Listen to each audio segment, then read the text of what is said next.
Well, it's so nice to see smiling faces and all the audience that's joining us. My name is Surbi Singh. I use she, her pronouns, and I'm an executive recruiter here with the Oregon Department of Human Services. I welcome everyone to the informational session.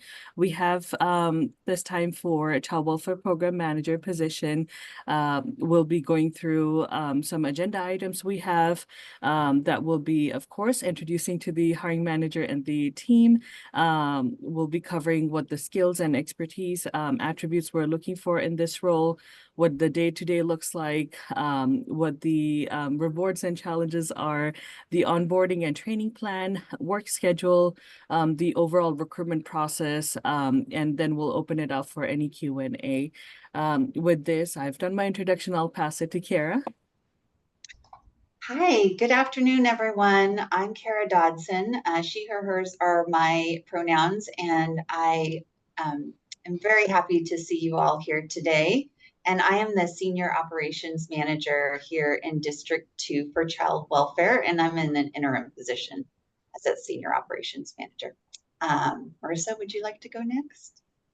Absolutely. Good afternoon. My name is Marissa Moon. I use she, her pronouns.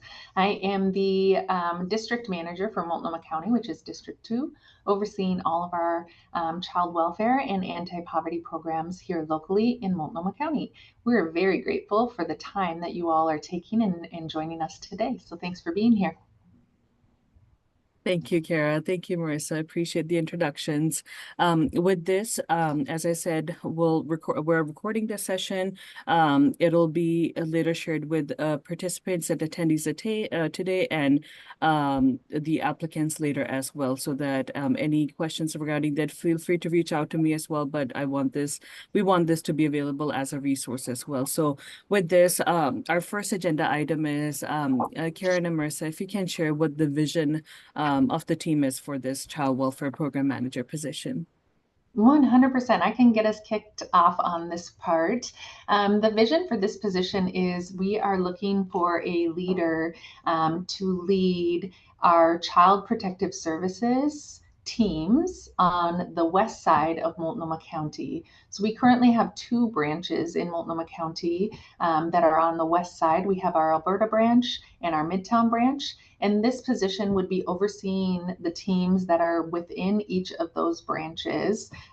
So it will be, we are in the middle of a little bit of a transition right now. It'll eventually be 8 different units of 7 people in each unit, with supervisors overseeing each of those units. We may at some point move people into one branch, and so this person would then be in one branch with them, but otherwise for right now, they would be kind of splitting their time between the 2 branches.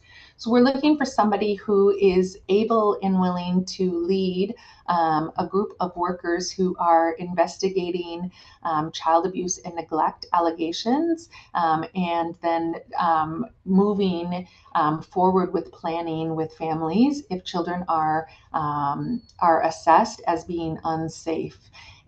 In that is a lot of collaboration from a leader, needing a lot of collaboration with our community partners, which includes our court system, which includes community partners that are doing various different services for children and families, and includes other people within the state of Oregon who are also working with child welfare.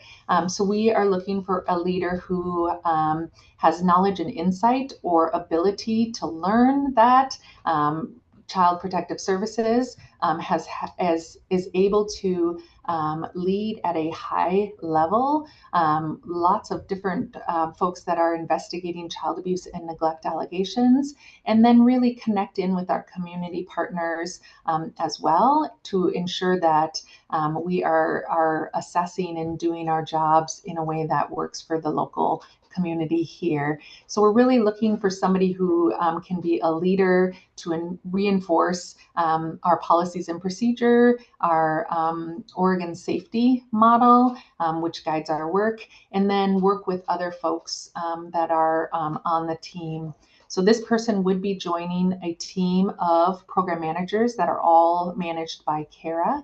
There's a group of 6 total. So they would have a team of program managers within District 2 or Multnomah County, they would also have a team in the folks that they are managing. And then there's wider statewide partners and local community partners as well. Kara, did I miss anything, or would you add anything about the vision before we move into kind of what skills and experience we're looking for? No, I think that that's a pretty good explanation of the team. We have just to give you a little bit more information just about the program manager team that we'd be part of.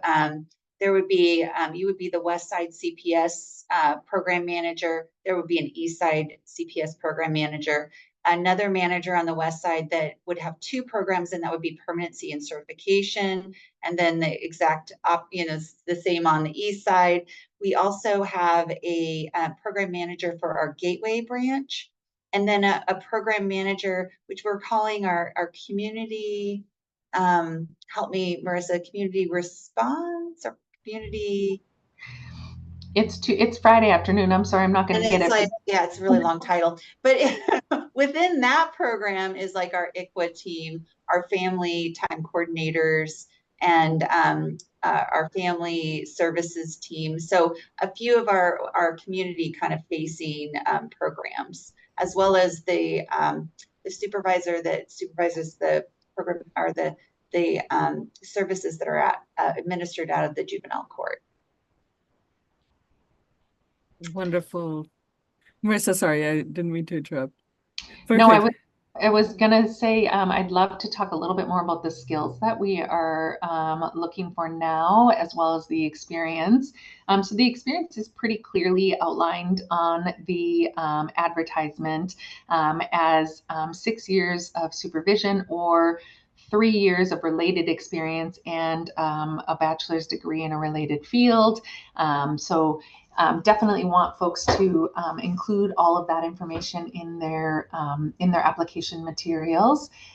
For skills that we are looking for is we are really working hard on our anti-racist approach. So we want someone who has a strong DEIB lens, which is diversity, equity, inclusion, and sense of belonging lens.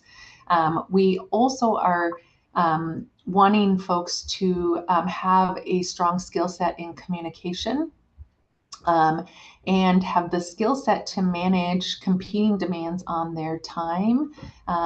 If you all come from child welfare, you will understand that it's a very, very busy job anytime you're working in a statutory setting, but I don't know that you all do, so I'll share for those that may not be here, but it's a job that requires you to move quite quickly between different things, particularly within our child protective services, as you're constantly getting new information, and we're asking folks to be able to process that information and make decisions based on the information you have, while also skilling up your workers and your supervisors to be sure that they are sharing the relevant information that you need in which to give them that guidance.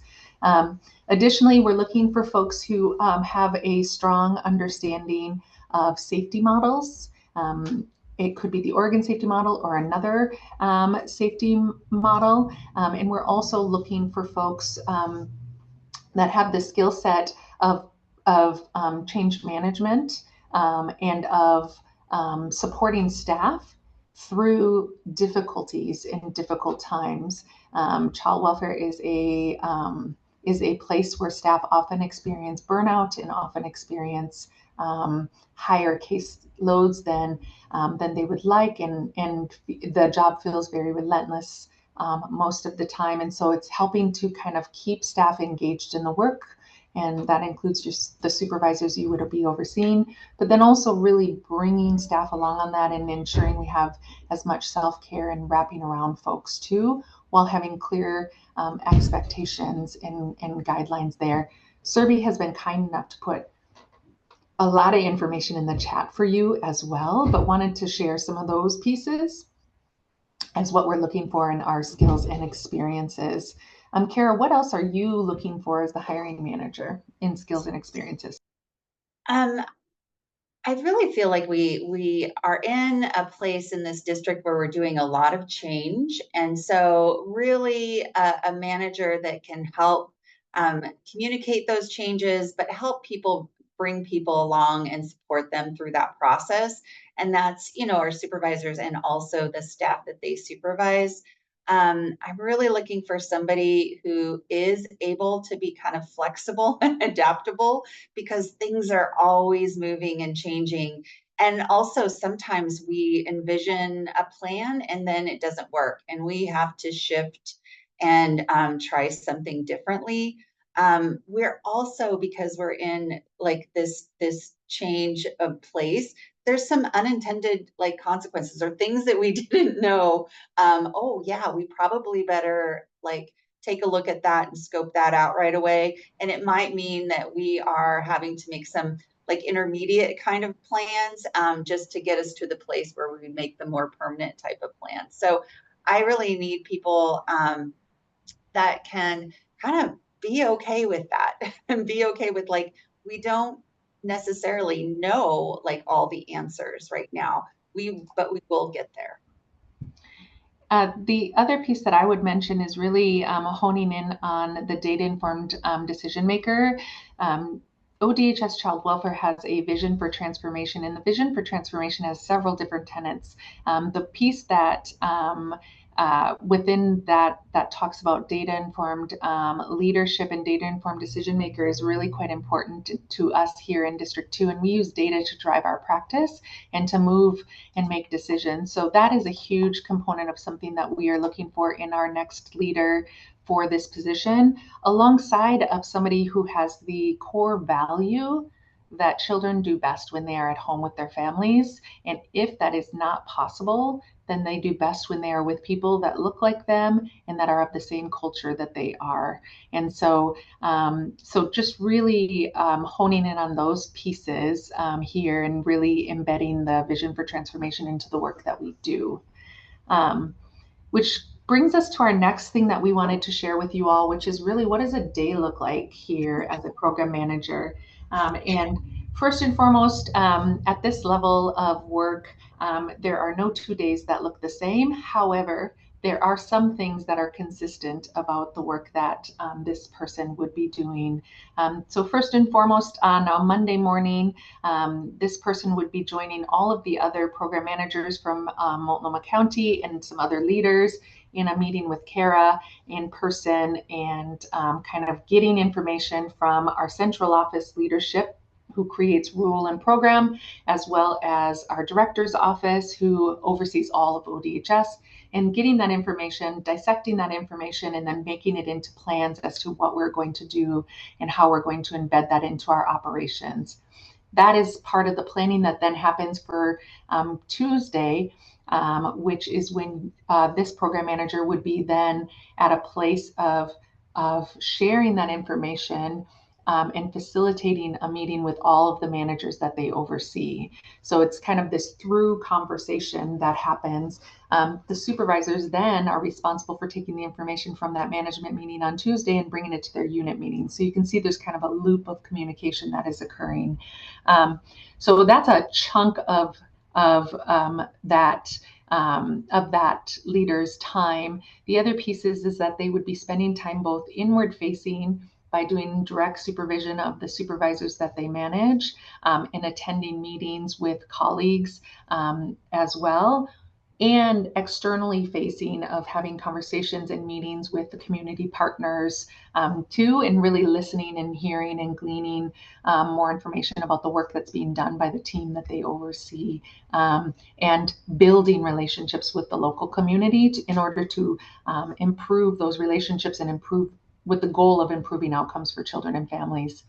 This position definitely has a lot of meetings. They spend a lot of time talking to a computer screen, just like I'm doing right now, in different spaces, and then really looking at how they can spend time outside of their office whenever possible in the actual environment with workers and with the supervisors, and kind of coaching and providing leadership opportunities in real time.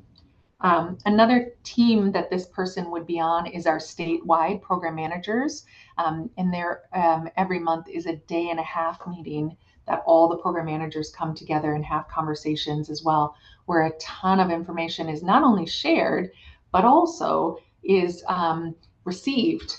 So there's a lot of dissection of information and decisions that are made in those meetings. And so this person would be an active participant in that space as well. Once every quarter, I believe, those meetings are in person. So once in a while, those meetings may be out of town, although we are experiencing some budget crisis right now, so that may not be in this year. But historically, those meetings have been at times in Salem. Once in a while, they were in Bend or different places. So we shall see. But the vast majority of this person's role is communication. It is facilitating meetings. It is participating in meetings. It is bridging communication from various different people and bringing it into something that they can then share with the team that they directly manage, as well as getting information from the team that they manage, sharing that information back out, and kind of playing that conduit role in making sure that we are hearing directly from frontline staff and using that to inform decisions as well. That's what I would say a day-to-day looks like, but would love to hear, Kara, from you, if you could share anything I may have missed, and also what makes this role specifically exciting. Well, I would say the one thing I would also talk about is just a lot of the position management. So you're really working closely with your management team. We do a lot of goal setting. We have our strategic plans that we do every year. We also participate in a local, what we call CQI, which is a quality measure where we're looking at our federal reviews, which are called CFSRs. We're looking at areas where we can improve, and we're making a year-long goal or commitment, and actually kind of mapping out the steps to get there.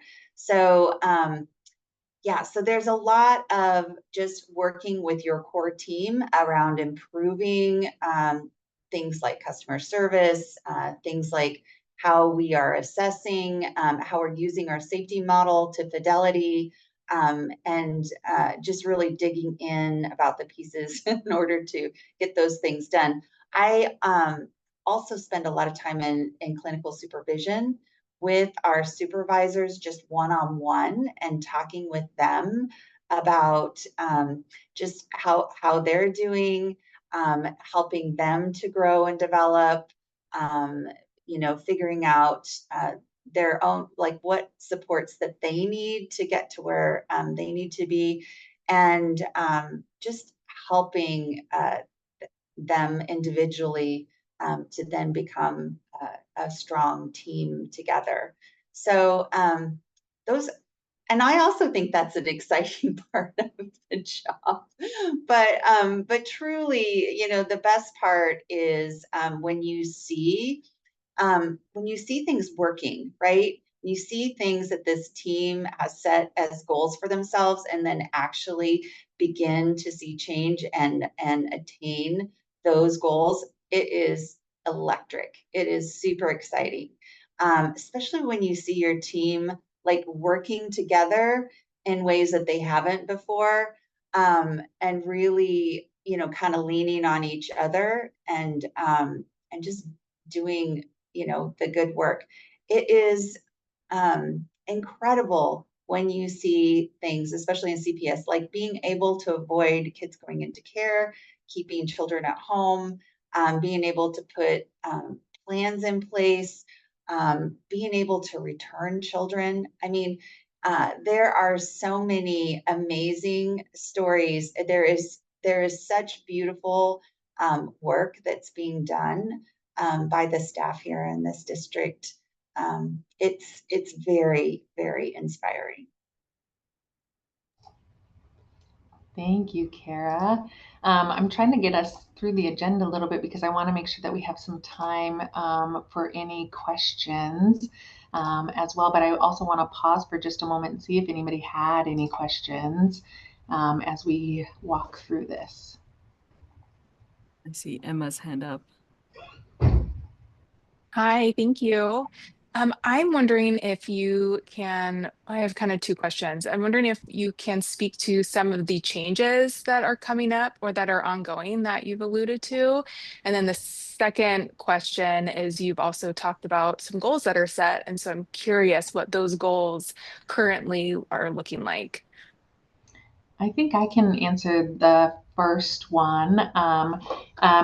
So in the past, the program managers in Multnomah County, different for different counties, but in Multnomah County District 2, in the past, the program managers have managed what we call a full service branch. And so they managed our child protective services, and then they managed our permanency services. So if a child had to be removed and or needed ongoing support, that was done within our permanency team, and then they managed our certification as well. We are just in the place of moving from that as a model to moving where our program managers are managing one or two specialty areas instead of the breadth of that, and then combining teams so that there's more resource and more support available to our frontline staff. So we have started that by having the program managers move between the two branches throughout the week, but the staff staying at the branch of their origin. And we have a work group, and we have a lot of different pieces where we're getting feedback from the staff themselves around that. And we may go to a place of combining the staff into one branch based on program area. We may not. So at this stage, we don't know, because we're in the process of gathering information and hearing feedback from the staff. And so what we have shared is that we won't even really be considering that until January 2026, because we want to have some time to evaluate data. We want to have some time for kind of some of the changes that we have made to kind of sit in and sink in and see what efforts we have. And if that's even something that is necessary. So that's a big deal for us here in the district, and has been a lot of what the changes have been that we've been working on. And so we are looking for a leader who will be able to manage the child protective services element of things on the west side of town. There's an equivalent on the east side of town, and then they would work both with that person to make sure that we were consistent across the district around our child protective services, but they'd also then work with the program manager who's overseeing permanency and certification on the west side of town, and also with the program manager that is overseeing our family time, which is when a child has been removed from their family's care. They have time together as a family, and some of the time that's supervised by us as an agency. And so we have a program manager who oversees that. So it's just a reshuffling of kind of how we're managing things, and we're mirroring some of what is happening across the state in other districts, and trying to kind of make sense of that. So those are the big changes that are happening within Multnomah County that we're trying to make sense of, and hire a leader to join us in having a voice in that process as well. And then I forgot your second question, Emma. So if you could repeat it, that'd be great. No, thank you. And then my second question, Kara had talked about, or Kara, I'm sorry, um, goals that are being set and what those might look like currently.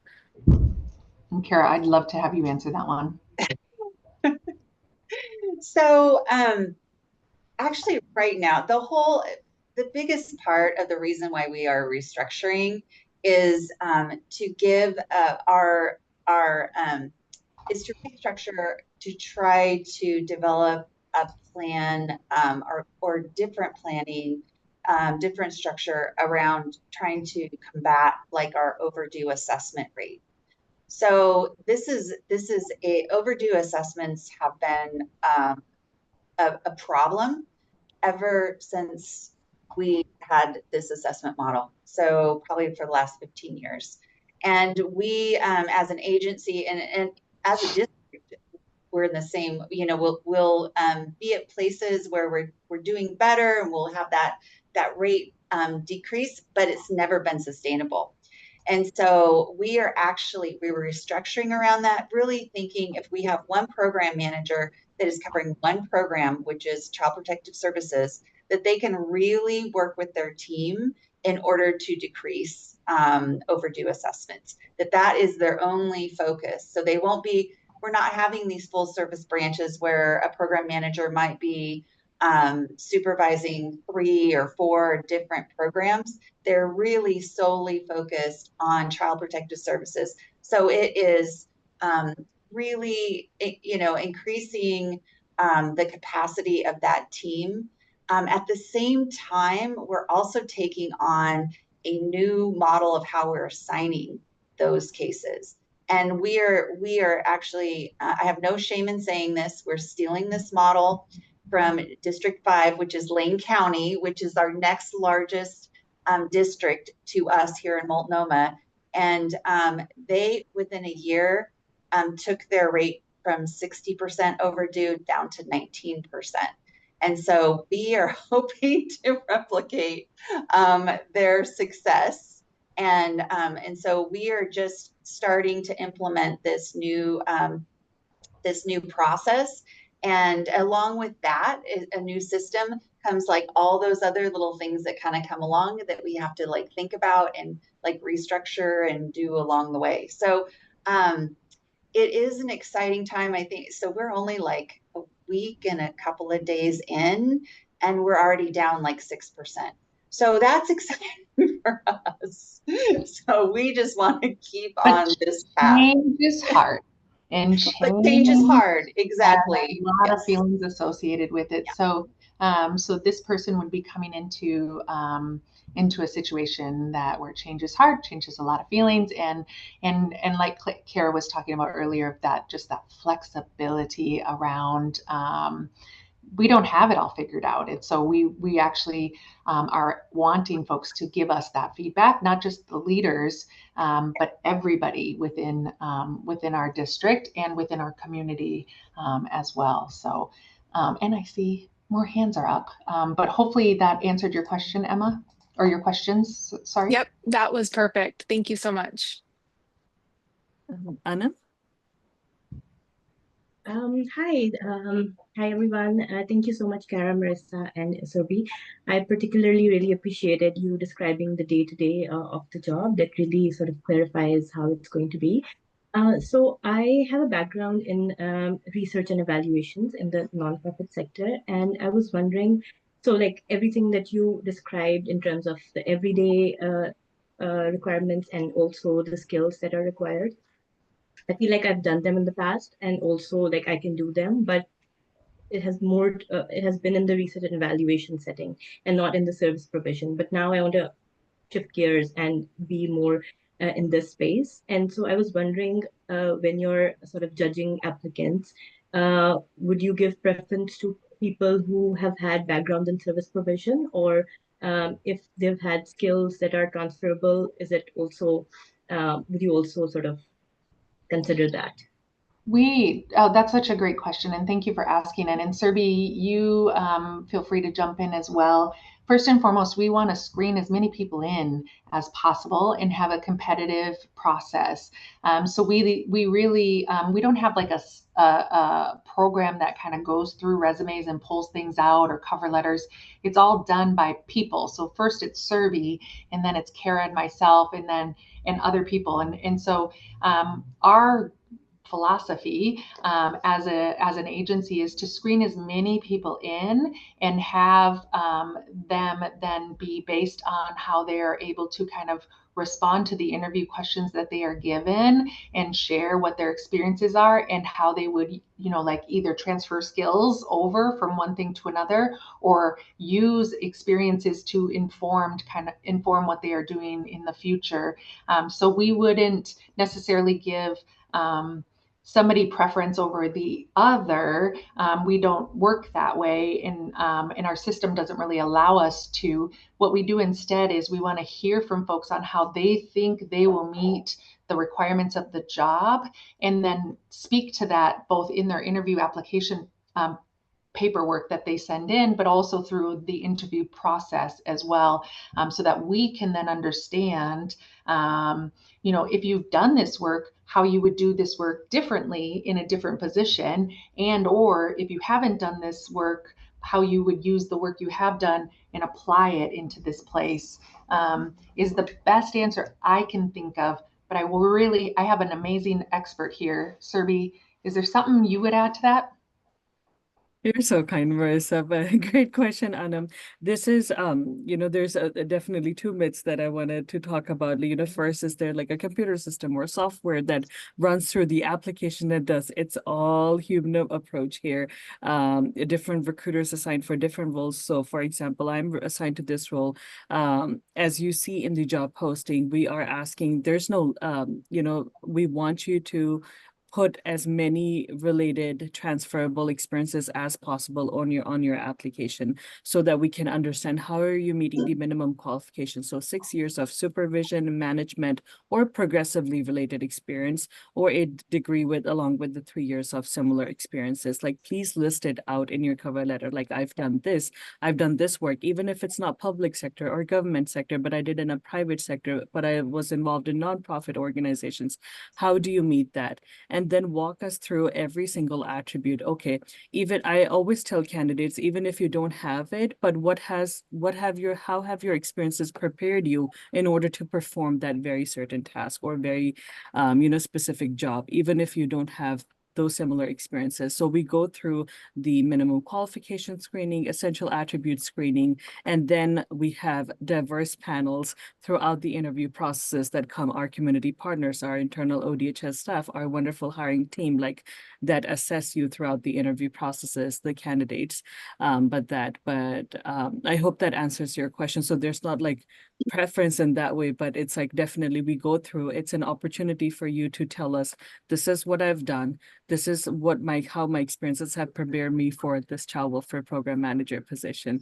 And I've put those out in the chat as well. Thank you so much. That's very motivating. Thank you. The other things that we're on, we created a little bit of an agenda. The next piece on our agenda is the onboarding and training plan that would happen for this position. And so first and foremost, there would be an onboarding plan for the individual who's successful. And that onboarding plan would really be tailored to that individual, kind of going off of what we were just talking about. So once we get to the stage of hiring someone, we would be looking at what do they need in order to be successful in this role? And then we would build the onboarding plan around that. So if it is that they need some real-time learning the Oregon safety model, that would be part of the plan. If it is that they already have that experience, we're not going to deep dive into that and waste somebody's time. So depending on what that is, it's typically a 6-month onboarding plan that ends up taking usually a little bit longer than that because things come up. It's not something that's like, it's meant to be a fluid document that we have things, this is what we want you to kind of focus your energy on this month. This is what we want you to focus your energy on this month. And then inevitably things move and shift because opportunity happens and we move things around accordingly. So within that onboarding plan, it would also be some different types of trainings included as well. And there would be opportunity for shadowing fellow program managers. And we would also be connecting this person in with a mentor. Typically, the mentor is outside of Multnomah County or District 2, so that you're kind of getting other perspectives as well. But the training, there is a training that is, there's a lot of different trainings that are required based in the state of Oregon. But there is a training that is specific to how to be a manager within ODHS to be successful. And that's a training that happens in person.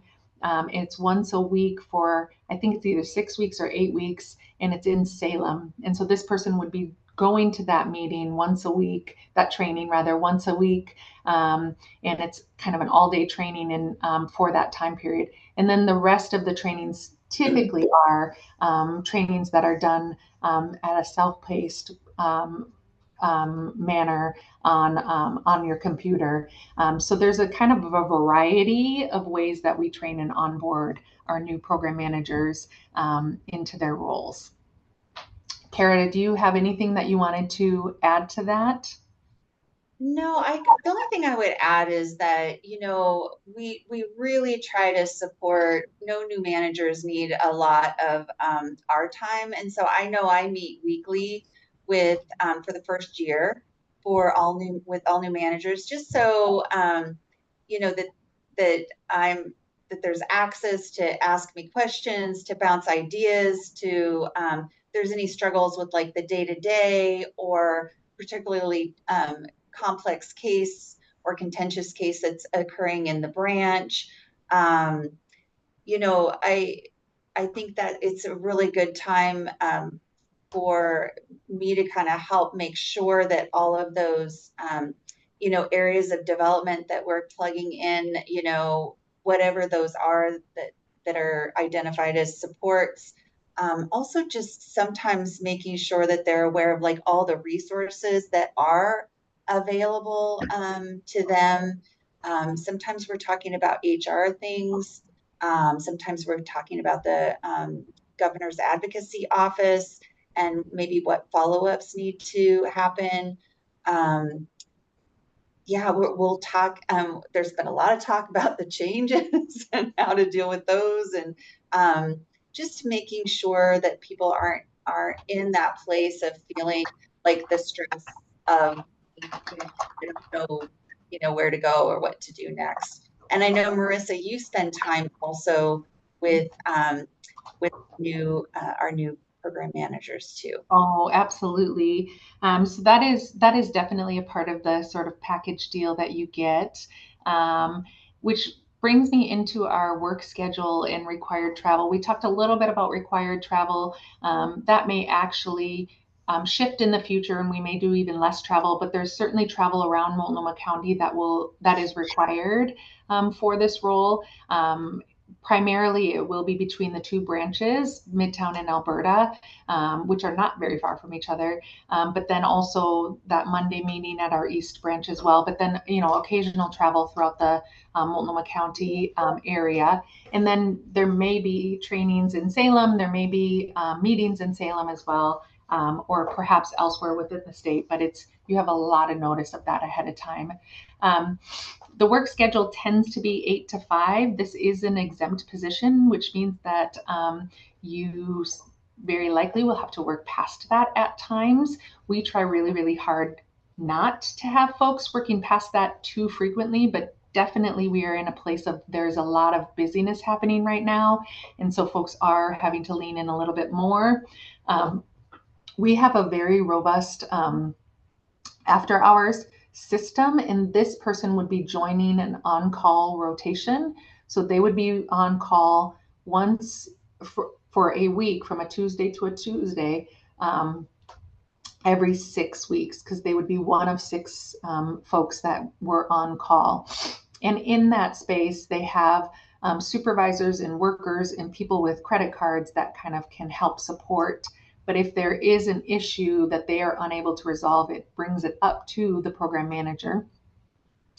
Not to worry, the program manager is not on call for the first 3 months of their time in employment. So they're starting to get used to kind of what is the job, what are the demands of the job.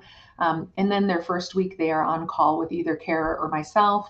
And then after that, they still can call Kara or myself. And people do if they run into issues or situations that they are not sure what to do. So folks that have been here for a very, very long time, call. And sometimes don't. And it just, we just never know kind of what's going to happen after hours. And so just being fully aware of that, and what that looks like is from 5 p.m.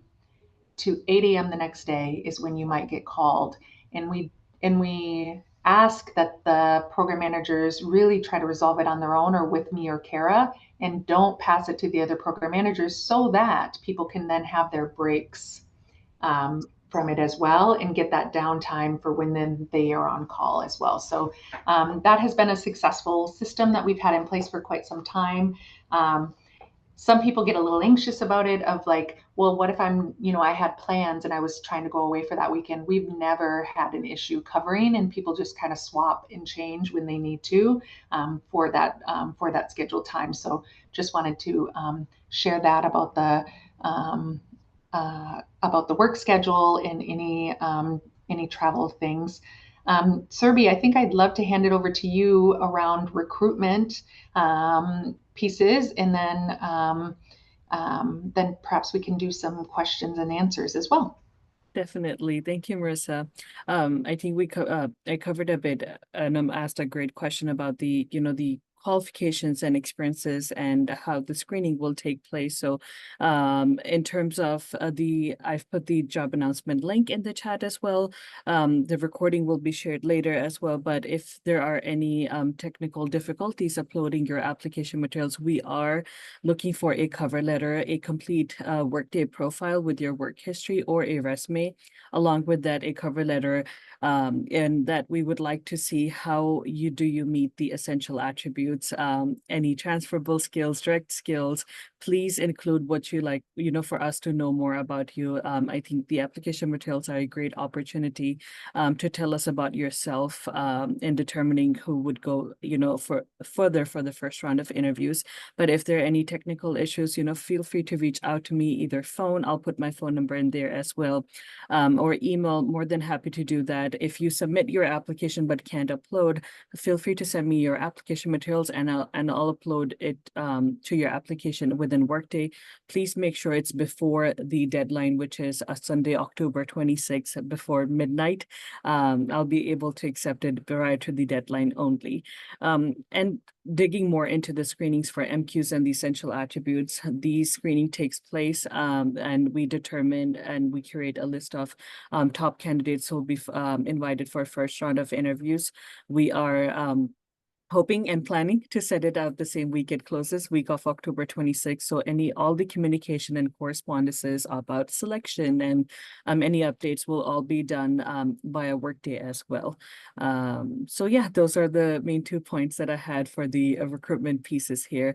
I know we do have 8 minutes, so I want to open it out to our participants if there are any questions for Kara and Marissa or me.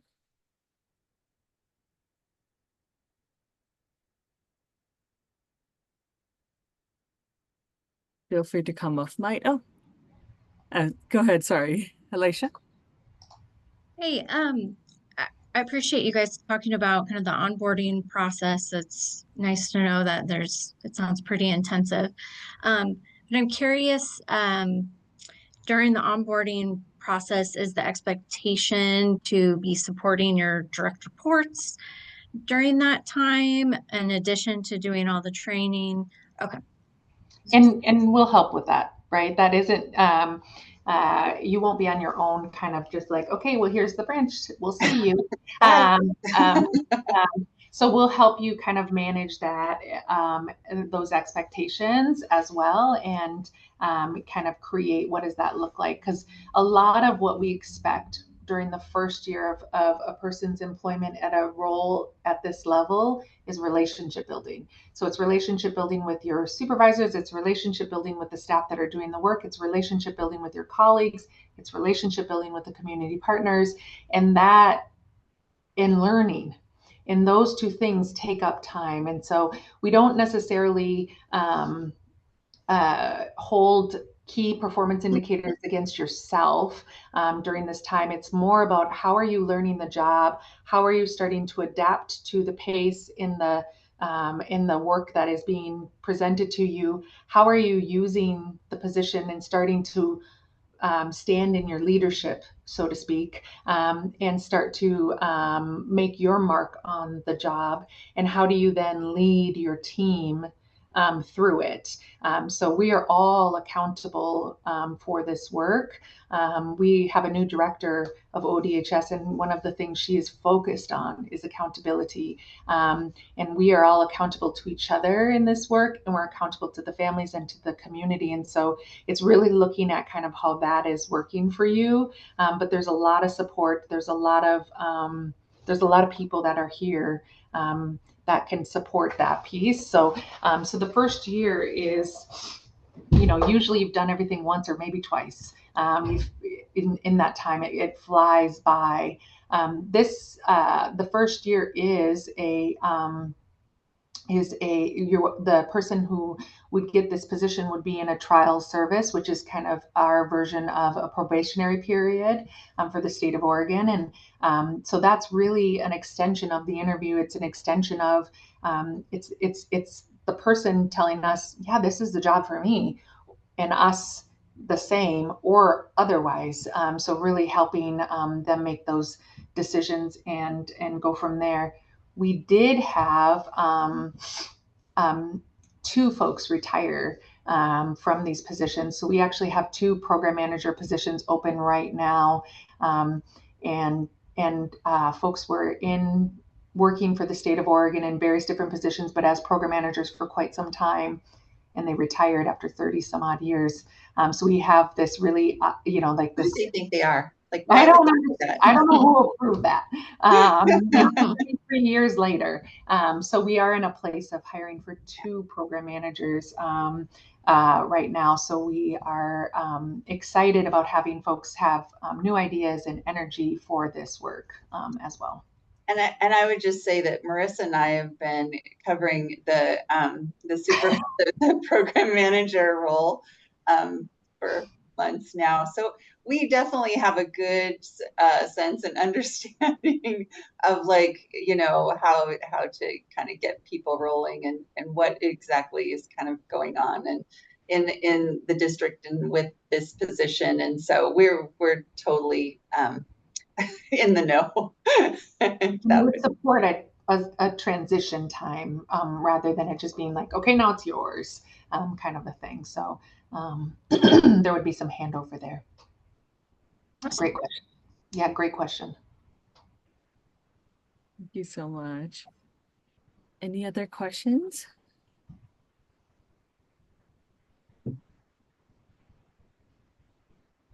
Okay, if there are not any, again, I always am one email away. If there are any questions I can answer about the position, more than happy. I'm not the subject matter expertise, but definitely will collaborate with Marissa and Kara. So thankful for their time, to enlighten us of this incredible work that child welfare is doing for our only Oregonians.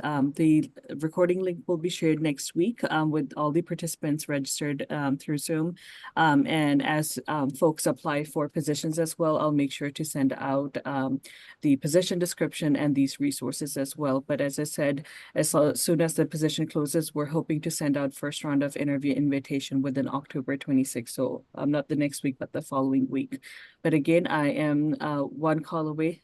There's appreciation in the chat. Thank you so much. But very thankful for everyone's time. And I wish everyone has a wonderful weekend ahead. Thank you very much for showing up and being here with us for an hour. We really appreciate it. Thank you to all of you. Thank you.